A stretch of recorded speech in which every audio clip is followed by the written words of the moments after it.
베드로 후서 3장 14절에서부터 17절까지입니다.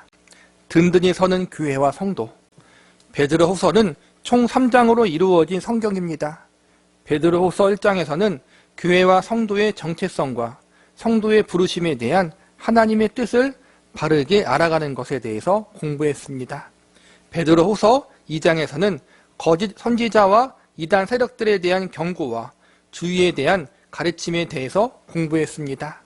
베드로 후서 3장은 마지막 종말에 대한 성경적 가르침과 종말을 맞이하는 성도의 자세에 대해서 공부했습니다. 오늘 저와 여러분이 배우게 될 말씀은 지금까지 배운 베드로 후서 전체의 가르침을 요약한 내용이라고 할 수 있습니다. 베드로 전서와 후서는 교회가 직면하고 있는 고난과 환난에 대처하기 위해서 쓴 사도 베드로의 편지입니다. 성령 하나님의 감동하심 가운데 교회를 지키고 보호하기 위하여, 그리고 성도들을 위로하고 격려하기 위하여, 그들을 바른 진리의 가르침 안에서 든든히 세우기 위하여 쓴 편지가 베드로 전서와 후서입니다.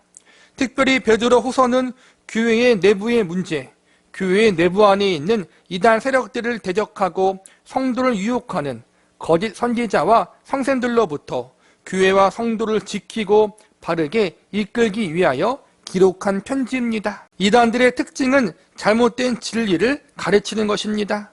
구원에 관한 잘못된 진리, 종말에 대한 잘못된 진리를 가르침으로 기성교회와 성도들을 혼란스럽게 만들고 건강한 신앙생활을 방해하는 것은 물론이거니와 정상적인 삶을 살지 못하도록 만듭니다. 그래서 베드로 후서에서는 유난히 교리적 가르침이 많이 기록되어 있고 기독교의 핵심 진리에 대한 가르침이 많이 등장합니다. 특별히 구원과 종면에 관한 성경적 가르침과 성도의 올바른 삶에 대한 가르침이 주요한 내용으로 기록되어 있습니다.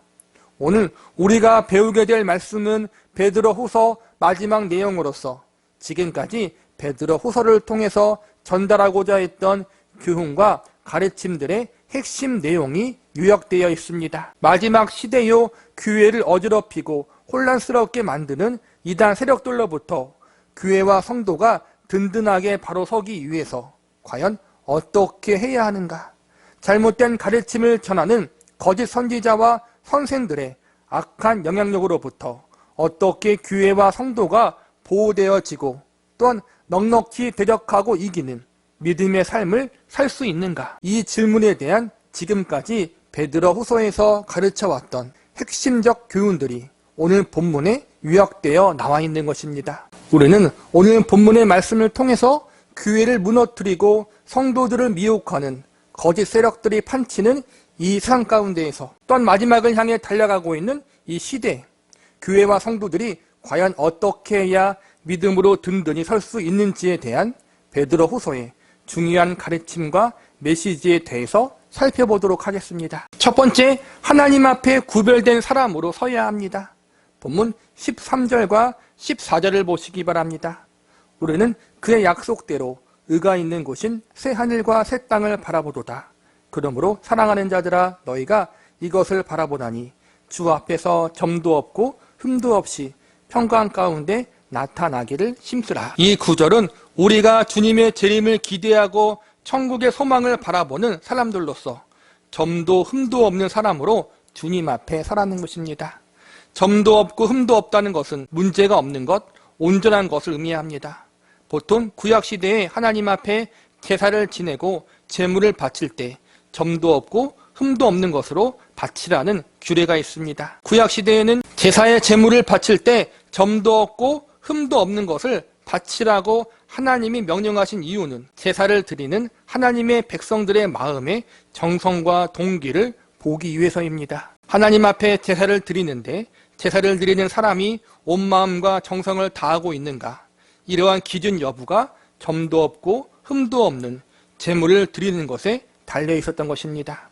그러니까 점도 없고 흠도 없는 제물이 중요한 것이 아니라 하나님의 말씀에 따라 이러한 제물을 정성껏 준비하여 하나님 앞에 바치는 사람의 마음이 중요했던 것입니다. 신약 시대에 들어와서는 구약 시대처럼 따로 제사를 드리지는 않습니다.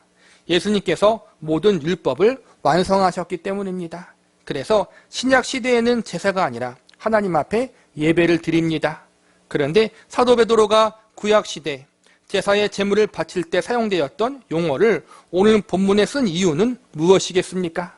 그것은 구약 시대에 제사의 제물을 바칠 때의 정신과 의미, 그 마음의 동기를 오늘날 신약의 교회와 성도들이 그대로 본받고 따라야 하기 때문입니다. 구약의 백성들이 하나님 앞에 제사의 제물을 점과 흠이 없는 것을 바침으로 온 마음과 정성을 다했던 것처럼 신약 시대를 살아가는 성도들 역시 그들 자신을 하나님 앞에 점과 흠이 없는 존재로 올려드려야 한다는 것입니다. 오늘 이 말씀과 동일한 교훈을 사도 바울도 가르쳤습니다. 로마서 12장 1절에 보면 이렇게 사도 바울이 가르칩니다.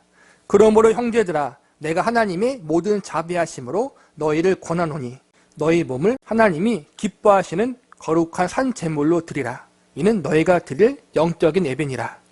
점도 없고 흠이 없이 평강 가운데서 나타나기를 힘쓰라. 이 말씀은 결론적으로 하나님의 백성들 자신이 하나님 앞에 온 마음과 정성을 다하는 존재, 세상과 거룩히 구별된 존재, 깨끗하고 순결한 존재로 바쳐져야 함을 이야기하고 있는 것입니다. 너희가 구원의 은혜를 받았느냐? 너희가 예수님의 재림을 기대하고 있느냐? 너희가 천국을 유업으로 얻었느냐? 그렇다면 점도 없고 흠이 없는 거룩한 순결한 존재로 하나님 앞에 바쳐지는 존재들이 되어라. 세상과 거룩히 구별되어 너희의 몸과 마음과 삶과 인생이 너희 전 존재가 하나님이 기뻐 받으시는 살아있는 제물이 되어라. 이것이 바로 오늘 본문에서 사도 베드로가 교회와 성도들에게 전달하고자 했던 메시지인 것입니다. 하나님이 우리에게 원하시는 것은 열심히 교회에 나가 헌신하고 봉사하는 것이 전부가 아닙니다. 종교적인 열심만이 우리의 믿음을 성숙하게 하거나 굳건하게 하는 것이 아닙니다. 이단들도 우리들보다 더 열심히 자신들의 교회에 나가서 더욱 열심히 헌신하고 봉사합니다. 그들이 우리보다 훨씬 더 종교적인 열정을 소유했습니다. 만약 종교적인 열심과 헌신이 구원의 조건이라면 이단들이 1등할 수 있을 정도입니다. 그러나 성경은 결코 종교적인 열심과 헌신만을 강조하고 있지 않습니다.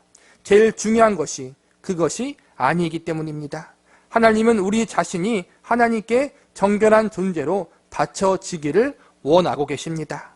우리의 삶이 하나님 앞에 깨끗한 존재로 드려지기를 원하고 계십니다.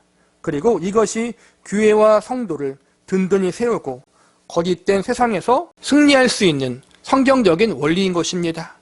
우리 자신이 하나님 앞에 거룩히 구별된 존재가 되는 것, 거룩하고 순결하고 깨끗한 존재로 우리들의 삶과 전 존재를 하나님 앞에 올려드리는 것, 점도 없고 흠도 없는 성도로 세워지는 것, 이것이 저와 여러분을 향한 하나님의 뜻인 것입니다. 그러므로 우리는 교회에서만 구별되는 삶을 살아서는 안 됩니다. 교회 밖에서도 언제 어디서든지 하나님 앞에 구별되는 삶, 거룩한 삶, 점도 흠도 없는 하나님 백성된 삶을 살아가는 것이 우리에게 필요합니다. 저와 여러분은 이러한 삶을 기대하고 소망하시기 바랍니다. 물론 그러한 삶을 사는 것이 쉬운 일이 아닙니다. 그래서 우리는 하나님을 의지하고 말씀을 붙잡고 기도하며 나아가야 하는 것입니다. 우리의 신앙의 이유, 기도의 제목, 신앙의 열심이 단순히 나와 내 가족이 복받아 잘 먹고 잘 사는 것으로만 만족해서는 안 됩니다. 하나님은 그 이상의 것을 원하십니다. 하나님의 백성됨의 의미가 이 땅에서 복받고 성공하기 위함이 아니라는 것입니다. 하나님은 저와 여러분의 삶 전체가 하나님을 예배하는 삶, 하나님의 살아계심을 드러내는 삶을 살기를 원하고 계십니다. 나를 통해 내가 몸담고 있는 그 삶의 현장과 자리에서 예수 그리스도의 향기가 퍼지고 나를 통해 하나님의 사랑이 증거되기를 원하시며 나를 통해 하나님 자녀됨의 의미가 무엇인지 알게 하기를 원하고 계십니다. 교회 다니는 것들은 다 똑같아. 예수 믿는 것들이 더해. 믿지 않는 사람들에게 이러한 소리를 듣게 하는 것이 아니라 다른 것은 몰라도 예수쟁이들은 정직해. 성실한 사람들이야. 예수 믿으려면 저 사람처럼 믿어야지. 이러한 소리를 듣는 사람, 그러한 삶을 우리가 소망해야 한다는 것입니다. 믿지 않는 사람들의 비위를 맞추라는 것이 아닙니다. 하나님의 말씀의 원리에 따라 거룩하고 구별되게 살아가라는 것입니다. 그러면 하나님이 우리들의 삶을 그렇게 될 수 있도록 이끄실 것입니다. 하나님을 믿지 않는 사람들과 다르게 사십시오. 이방 종교를 믿는 사람들과 다르게 사십시오. 언제 어디에서든지 그곳에서 하나님이 나와 함께 계시다는 의식을 가지고 하나님을 믿는 자답게, 하나님의 백성이요 자녀된 자답게 빛과 소금된 사람으로 살아가십시오. 그것이 말세의 시대에 거짓이 판치는 이 세상에서 우리의 교회와 우리 자신들이 감당해야 할 사명입니다. 두 번째, 하나님의 일하심을 신뢰해야 합니다. 본문 15절을 보시기 바랍니다. 또 우리 주의 오래 참으심이 구원이 될 줄로 여기라. 우리가 사랑하는 형제 바울도 그 받은 지혜대로 너희에게 이같이 썼고, 지난 시간에도 배웠듯이 이단의 특징 중 하나는 잘못된 종말론을 가지고 있다는 것입니다. 특별히 15절에서는 종말이 없다고 주장하는 잘못된 이단 세력들에 대해서 언급하고 있습니다. 그들의 주장은 보이는 세상이 지금 이렇게 멀쩡하게 있는데 세상이 왜 멸망하느냐라는 것입니다. 그리고 동시에 예수님이 하늘로 승천하신 지가 언제인데 왜 빨리 예수님의 재림과 심판이 임하지 않으냐, 이러한 것입니다. 결국 재림이라는 것이 원래부터 없기 때문에 그런 것이 아니냐라는 주장을 내세우는 것입니다. 이런 의문과 질문에 대해서 사도 베드로는 9절에서 하나님의 재림이 아직 이루어지지 않은 이유를 오래 참으사 아무도 멸망당하지 않기를 바라시기 때문이라고 답합니다. 그리고 15절에서도 예수님의 재림이 당장 임하지 않는 것이 많은 사람들이 회개할 기회를 주셔서 그들을 구원케 하려는 하나님의 자비 때문이라고 답합니다. 실제로 예수님이 아직 재림하지 않으셨기 때문에 저와 여러분이 구원받을 수 있었고 하나님의 백성이 될 수 있었던 것입니다. 여기에 계신 분들은 대부분 모태 신앙인이 아닙니다. 모두가 성인이 되어 예수님을 늦게 믿은 사람들입니다. 만약 우리가 예수님을 믿기 전에 예수님이 재림하셨으면 어떻게 되었겠습니까? 우리는 우리의 죄를 용서받지 못하고 영원히 꺼지지 않는 지옥불에 들어가 살아야 했을 것입니다. 그러므로 예수님의 재림이 왜 속히 임하지 않는가? 이 문제 때문에 우리는 불평할 필요가 없습니다. 우리 모두가 예수님의 재림이 우리의 생각보다 속히 이루어지지 않았기 때문에 복음을 듣고 회개할 기회를 얻었기 때문입니다. 그래서 15절에서는 주님의 오래 참으심이 구원이 되었다라고 알려주고 있는 것입니다. 이것이 하나님의 계획이 섭리입니다. 많은 사람들이 세상이 너무 악하다고 악이 득세한다고 불평합니다. 왜 하나님은 이런 세상을 심판하지 않으시냐라고 원망합니다. 그러나 악이 득세하고 죄악이 관영한 이 세상 속에서 하나님은 여전히 일하고 계시고 죄인들을 하나님의 백성도로 부르시고 구원하시는 역사를 이루고 계십니다. 우리가 볼 때는 하나님이 가만히 있는 것처럼 보이지만, 악에 대해서 침묵하시는 것처럼 보이지만 하나님은 지금도 쉬지 않고 영혼 구원을 위해서 일하고 계십니다. 하나님의 기다리심과 오래 참으심에는 이처럼 한 영혼이라도 하나님 앞에 돌아오기를 기다리시는 마음이 있는 것입니다. 저와 여러분들이 바로 이러한 하나님의 인내하심과 기다리심의 결과물들이 아닙니까? 그러니 우리는 불평해서는 안 됩니다. 하나님의 일하심에는 언제나 합당한 이유가 있습니다. 그러니 하나님의 일하심을 인간의 눈으로 판단하지 마시기 바랍니다. 모든 것을 주관하시는 하나님, 참새 한 마리도 하나님의 허락하심이 없다면 땅에 떨어지지 않는다고 말씀하신 주님의 말씀을 기억하면서 하나님의 일하심을 신뢰하시기 바랍니다. 물론 하나님은 언제나 영원토록 인내하고 참으시는 분은 아닙니다. 하나님은 반드시 하나님의 때에 세상을 심판하실 것입니다. 예수님을 이 땅에 다시 보내어 재림의 주로 세상을 심판하게 하실 것입니다. 하나님이 그렇게 하시겠다고 성경에 기록하게 하셨으니 반드시 그 일은 이루어질 것입니다. 아직 재림이 임하지 않은 것에도 하나님의 가장 선하신 뜻이 있고, 재림이 임하여 세상을 심판하실 때에도 하나님은 가장 완벽하게 그분의 뜻을 이루실 것입니다. 우리는 이 모든 일을 가장 완벽하게 그리고 공정하게 이루실 하나님만 신뢰하고 바라보면 되는 것입니다. 세 번째로 하나님의 진리 안에 거해야 합니다.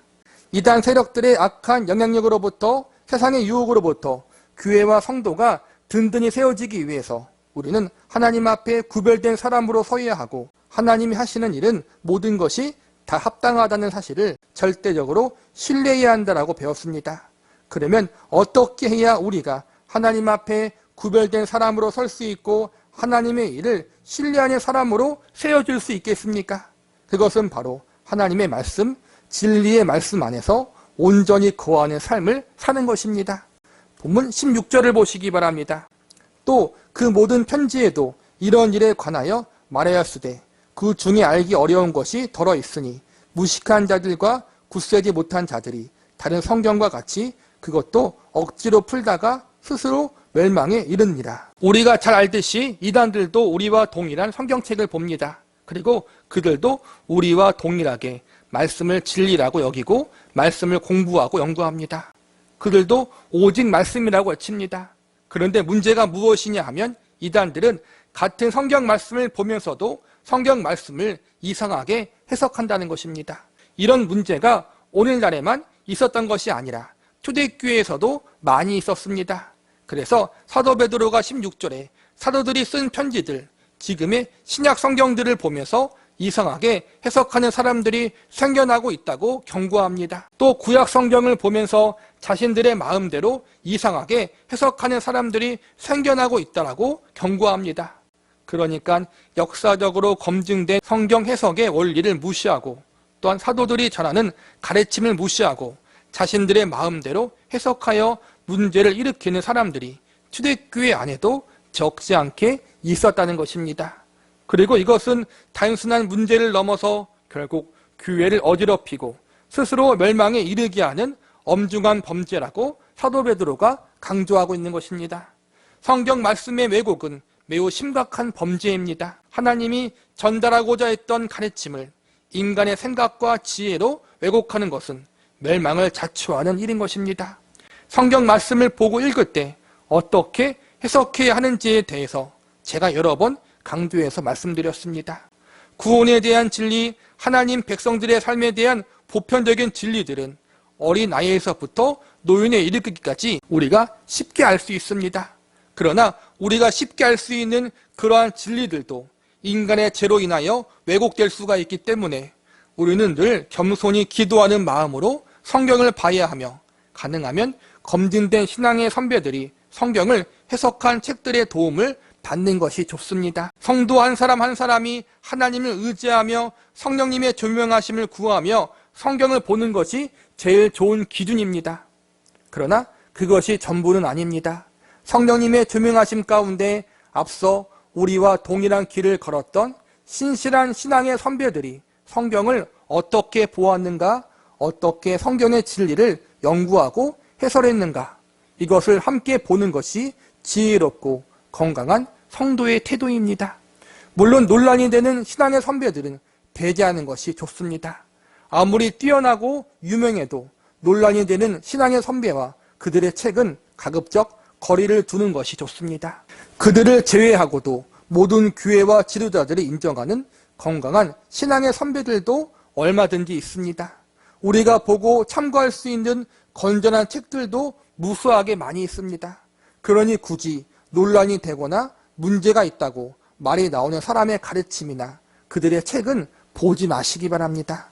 역사적으로 건강하다고 인정된 경건한 신앙의 선배들의 책들을 우리가 공부를 해도 충분히 넘치고 우리가 알아야 할 성경의 깊은 이해를 얻을 수 있습니다. 그러니 검증되지 않는 사람들의 이 책, 저 책 함부로 보지 마시고 굳이 논란이 되는 이 사역자, 저 사역자의 설교나 강의도 함부로 듣지 마시기 바랍니다.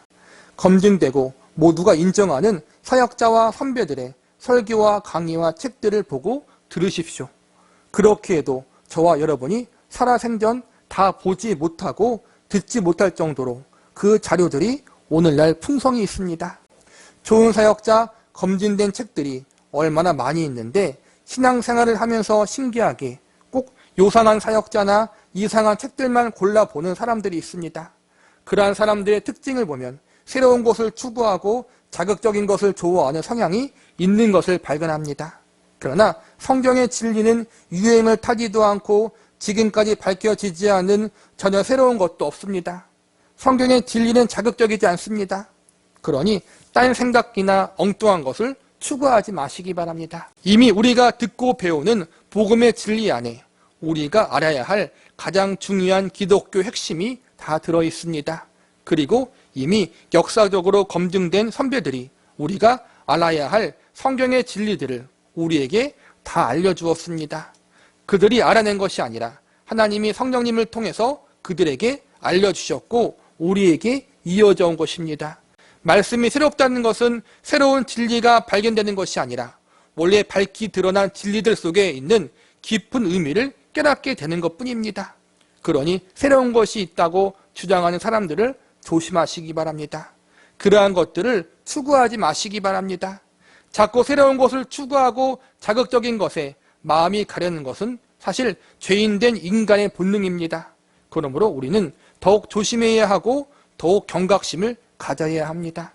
새롭거나 자극적인 무엇이 아니라 오래되어 보이고 평범하게 여겨지지만 그 속에 생명의 말씀과 진리를 담고 있는 하나님 말씀에 우리는 귀를 기울이며 이를 위해서 겸손히 하나님께 기도할 수 있는 사람들이 되어야 합니다. 말씀을 마무리하겠습니다. 베드로 후서에서도 사도 베드로는 이단 세력들과 거짓 선생들의 악한 영향력을 조심하라고 경고합니다. 그러면서 사도 베드로는 베드로후서 마지막에 그동안 가르쳤던 교훈들을 요약하여 다시 한번 강조합니다. 하나님 앞에 구별된 사람으로 살아 하나님의 일하심을 신뢰하라. 하나님의 진리 안에 거하라. 이것이 교회와 성도가 하나님 앞에 든든히 세워지는 방법이라고 가르치고 있습니다. 이 가르침과 교훈들은 특별한 것이 아닙니다. 하나님 백성과 자녀로서 당연히 가져야 할 삶의 태도요 믿음의 자세입니다. 교회와 성도들에게 필요한 것은 색다르고 특별한 것이 아니라 지극히 정상적인 믿음의 삶입니다. 이상한 체험, 이상한 교리, 이상한 삶을 하나님은 요구하지 않습니다. 세상과 구별된 거룩한 삶을 사는 것, 하나님의 약속을 신뢰하며 하나님 말씀에 우리 자신을 복종시키는 삶을 사는 것, 이것이 하나님이 우리에게 원하시는 것이고 이것이 건강하고 올바른 교회와 성도를 세우는 일입니다. 하나님은 우리에게 다른 것을 요구하시는 것이 아닙니다. 지극히 정상적으로 신앙생활을 하라는 것입니다. 하나님을 사랑하고 이웃을 사랑하고 하나님이 우리에게 맡겨주신 삶의 자리에서 믿음의 삶을 살라는 것입니다.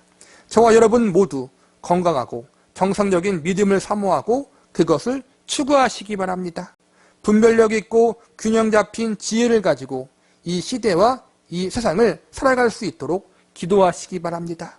하나님의 뜻을 바르게 분별하고 건전한 말씀 적용을 통해 교회의 덕이 되고 가정과 직장과 사업장의 덕이 되는 삶, 세상의 빛과 소금의 역할을 잘 감당할 수 있는 균형 잡힌 믿음의 삶을 살 수 있는 저와 여러분이 되시기를 기도합니다.